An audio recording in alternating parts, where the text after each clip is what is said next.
Hola chicos, somos Paula y Gara y les vamos a hacer una comparación entre los tratamientos farmacológicos de los manuales CIE 11 y DSM 5. Sí. Para ello haremos una reseña de cada uno de ellos, hablando de las diferencias y similitudes. Y también algunas preguntas que nos han surgido mientras hemos ido investigando para finalmente acabar con la exposición de 3 tipos de trastornos. Vale.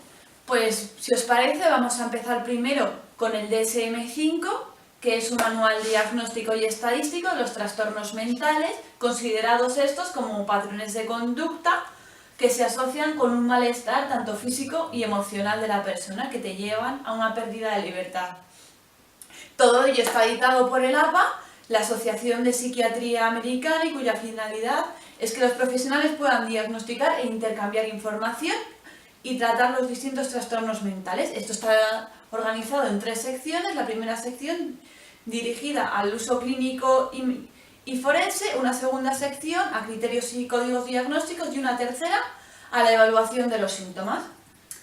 A pesar de todo esto que has dicho, sí que el DSM presenta ciertas limitaciones, como por ejemplo, una limitación que lleva consigo es el abuso de los diagnósticos psiquiátricos, y con lo cual esto genera pues una ampliación de las características de las categorías diagnósticas para el DSM, con lo cual se aumenta la categorización de estos diagnósticos.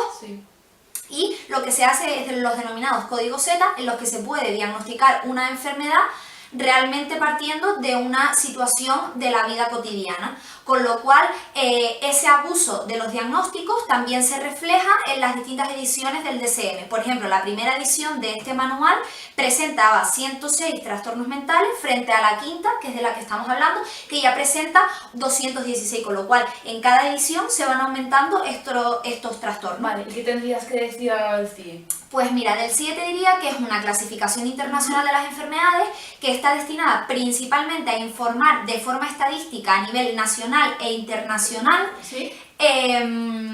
y que está relacionada tanto con la morbilidad como con la mortalidad. Además, es una clasificación que está relacionada por una agencia internacional de las Naciones Unidas, con lo cual tiene un carácter público y se puede servir de herramienta, por tanto, para la salud pública, a diferencia del DSM. Además, también cabe destacar que la 6ª edición del CIE fue la primera que introdujo pues el diagnóstico o un apartado para los trastornos mentales. Este CIE del que estamos hablando pues ha sido tradicionalmente liderado por europeos, debido a que son todos los países miembros de la Organización Mundial de la Salud. Además, como un aspecto importante, la CIE 11 se fueron comparando código a código con respecto a la CIE 10 y a otras 2 organizaciones latinoamericanas, con lo cual el objetivo era definir qué categorías realmente tendrían que estar, cuáles habían que mejorar y cuáles habrían que eliminar. Sí, todo muy bonito, pero el CIE 11, como ya se sabe, tiene bastantes limitaciones y ha tenido bastantes críticas de un sector bastante tradicional. Entre ellas ha sido que está influenciado totalmente por el APA. Debido a que el modo de diagnosticar del paciente se hace desde un perfil mucho más global y totalizador, y que en vez de ser más individual tiende más a ser totalitario, es decir, que siendo tratados desde un perfil con un estereotipo mucho mayor sin tener presente la individualidad de la persona. A pesar de su extensión, el CIE 11 no cubre con las necesidades de atención primaria que se le requieren. Vale, pero, por ejemplo, ¿qué tendrías que decirme del estigma, de lo que hemos hablado anteriormente en relación con el DSM? A ver, ya se sabe que las consecuencias negativas del estigma están afectando tanto a las personas como a sus familiares. Con el uso de estos manuales, lo que ha aumentado es la tendencia a crear muchas más etiquetas, es decir, que para describir los comportamientos específicos no solo se utiliza un diagnóstico, sino muchas veces se utiliza 2 y 3 diagnósticos, ¿vale? También tendrás algo que decir sobre la sobrediagnosticación que hay alrededor del DSM. Está claro, hay un abuso de diagnosticación brutal que ha hecho que aumente el número de falsos positivos. Es decir, que muchas personas, fruto por ejemplo de un duelo por la muerte de un familiar, bien porque sea reacciones al estrés, pequeños olvidos frutos de la edad, han sido catalogados dentro de un diagnóstico cuando realmente no se sabe si tienen ese diagnóstico porque no han sido evaluados más a fondo. ¿Qué quiere decir esto? ¿dónde está el rango entre la normalidad y anormalidad? En todo esto también se incluye la cultura. ¿Tú qué crees? Pues sí, creo que relacionado con esto, con esta sobrediagnosticación, obviamente hay un diagnóstico sobre esa existencia de la enfermedad mental y detrás va un tratamiento farmacológico. Ese tratamiento farmacológico está fundamentalmente influenciado por las industrias farmacéuticas.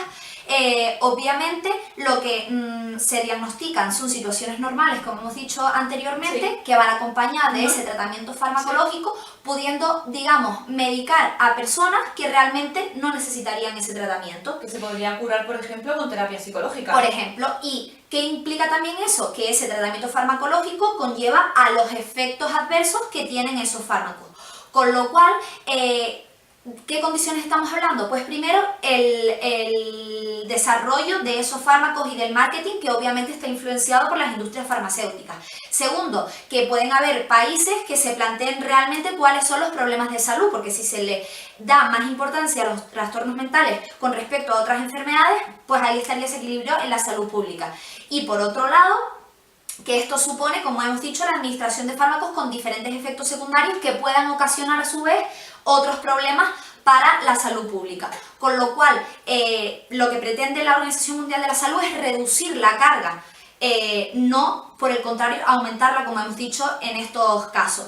También otro inconveniente que se presenta en el DSM es que hay falta de evidencias en ciertos criterios, porque el DSM incluye para ciertos trastornos, como los que veremos ahora, una ausencia de criterios con evidencia científica y sin embargo incluye otros que no la tienen.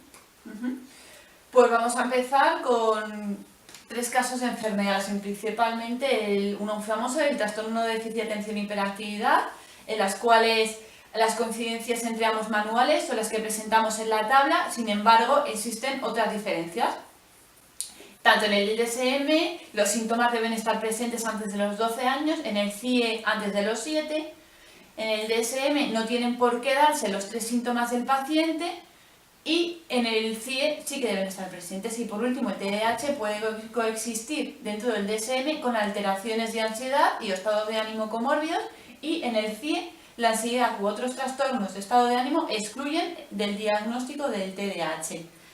Como hemos dicho anteriormente, en el suicidio lo que ocurre es que hay una introducción por parte del DSM de criterios que no tienen evidencia científica y se excluyen otros que sí que la tienen. Por ejemplo, pues marcadores de riesgo que son importantes en el suicidio, como el antecedente de suicidio familiar de primer grado o también antecedentes personales de intentos autolíticos. Por último, el trastorno bipolar, que a pesar de que hay criterios comunes entre ambas clasificaciones, lo cierto es que existen notables diferencias entre el CIE-11, ya que mantiene el duelo como criterio de exclusión de depresión mayor, mientras que el DSM lo ha retirado. Además, hay criterios que se alejan de la evidencia empírica e incluso la práctica clínica, lo que es más grave aún. En esta tabla lo que vemos es el tratamiento farmacológico de estas 3 enfermedades que hemos citado y obviamente la conclusión que sacamos es que cuanto menos restrictiva sea la clasificación, mayor diagnóstico de las enfermedades y con lo cual engloba un mayor tratamiento farmacológico como el que observamos en esta tabla.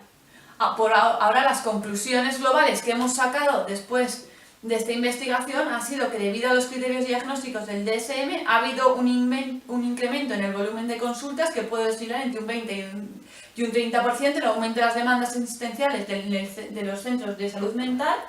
Y que obviamente estas diferencias, a pesar de ser evidentes, pues se siguen apreciando en las nuevas ediciones de ambas clasificaciones, a pesar de que existe un reconocimiento del beneficio que supondría una mayor conexión entre ambas clasificaciones, porque esto mejoraría la calidad de vida del paciente debido a que hay un mejor diagnóstico y por tanto también un mejor tratamiento.